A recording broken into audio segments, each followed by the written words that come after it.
Namaskaram. Hello and welcome, hardworking individuals. Recently, there was a suit thrown at the Chief Justice of India, Mr. Gawai. At first, it was believed that it was done because he belongs to a lower caste, but later on, it was found that the man who threw the suit himself claims to be a Dalit. Well, along with that, in few weeks, we will see that there will be elections in Bihar, and there we come to know that caste is very dominant in politics, and more often than not, people select leaders of their caste. These cases say us that caste is dominant in India.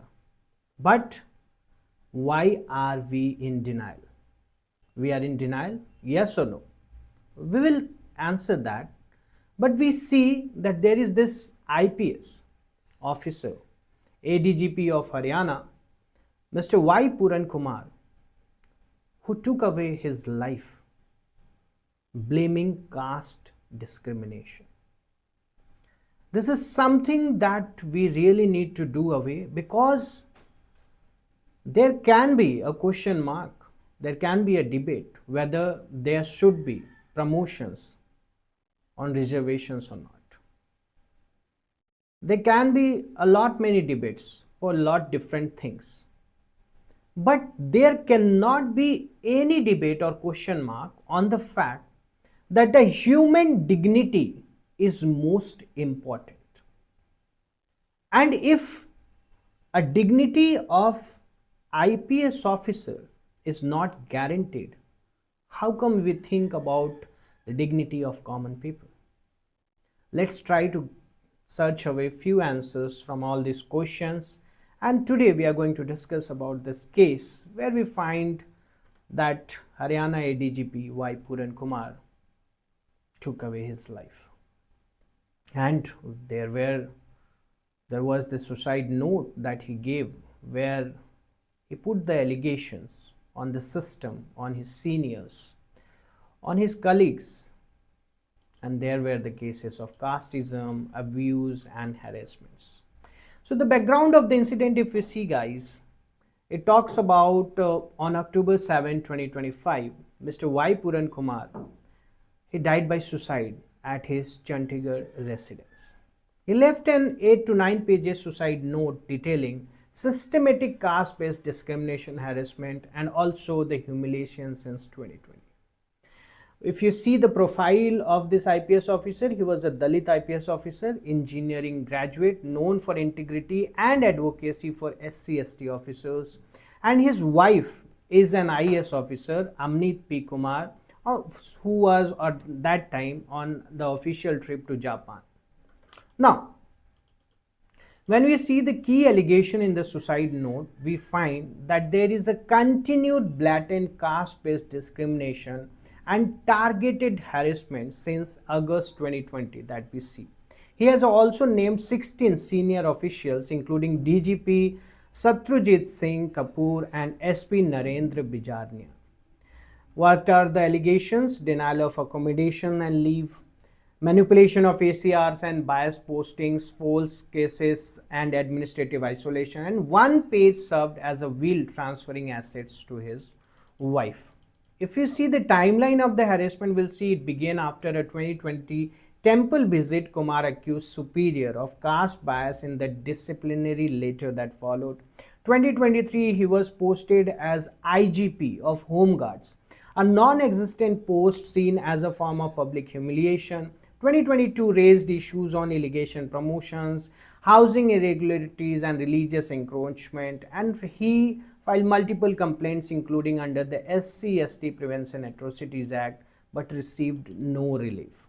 Institutional bias and representation gap, if we talk about, there was this denial of earned leave. He was refused sanctions for leave, preventing him from meeting his dying father. That's something very strange to find out, where we see that the government officers always are on leave without any reason. It should have been provided. And non-existence post assignment, this we have already seen that in March 2023 he was posted as an IGP of Home Guards which Kumar informed authorities was not a cadre post in Haryana according to IPS 2017 regulations.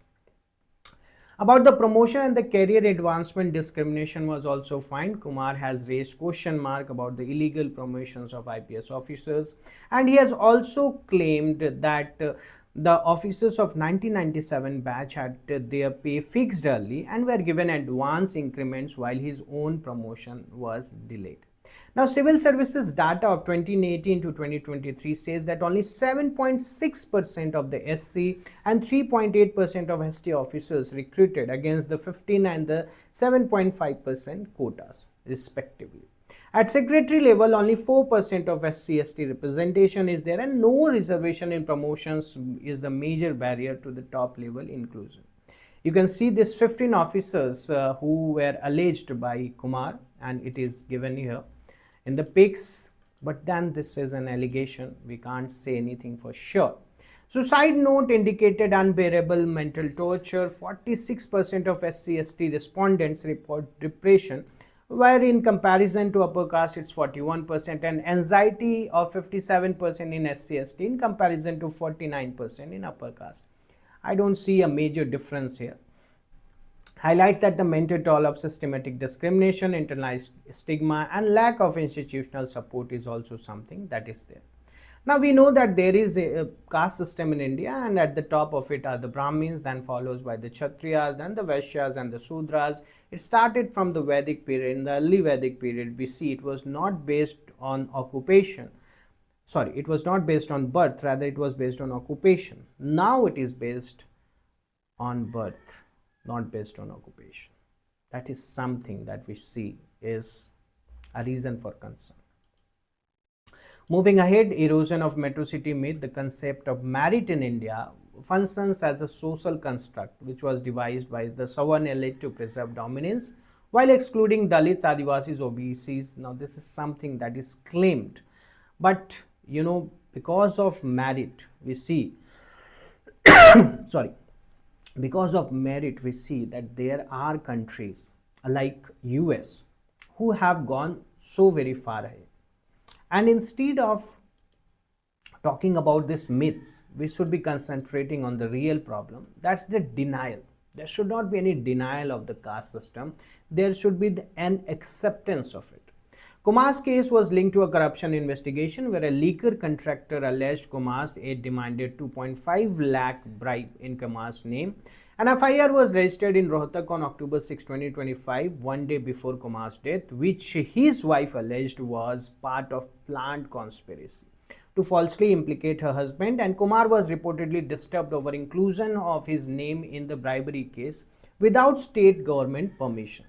Now, this raises questions about how investigations involving SC/ST officers are conducted and where procedural safeguards are respected or not. That took away the life of an IPS officer. There is a complex counter allegation, and it said that a subsequent twist emerged just 1 week after Mr. Kumar took away his life. ASI Sandeep Kumar of Rohtak Police allegedly committed suicide on October 14, 2025, leaving a video accusing Puran Kumar of corruption. Now, how truth it is, how much, what is the scenario, what is really happening in Haryana police is something that should be decoded, because otherwise the faith will be lost forever.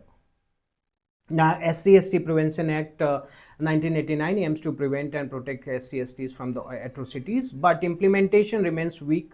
This is the legal and the policy framework that we are discussing. 2022, there were 51,000 cases of atrocities, and the seat filed in 60% of SC/ST related cases and 63 of ST. And by end of 2022, 17,000 cases involving SCs and 2702 cases involving STs were still under investigation. And we'll see following Kumar's death, the FI was amended to include stringent provisions of Section 32V of SC/ST Act as requested by his wife. Institutional and policy reform were needed. There should be a grievance redressal. This is very important. Representation and promotion, this is something which the Supreme Court must look at.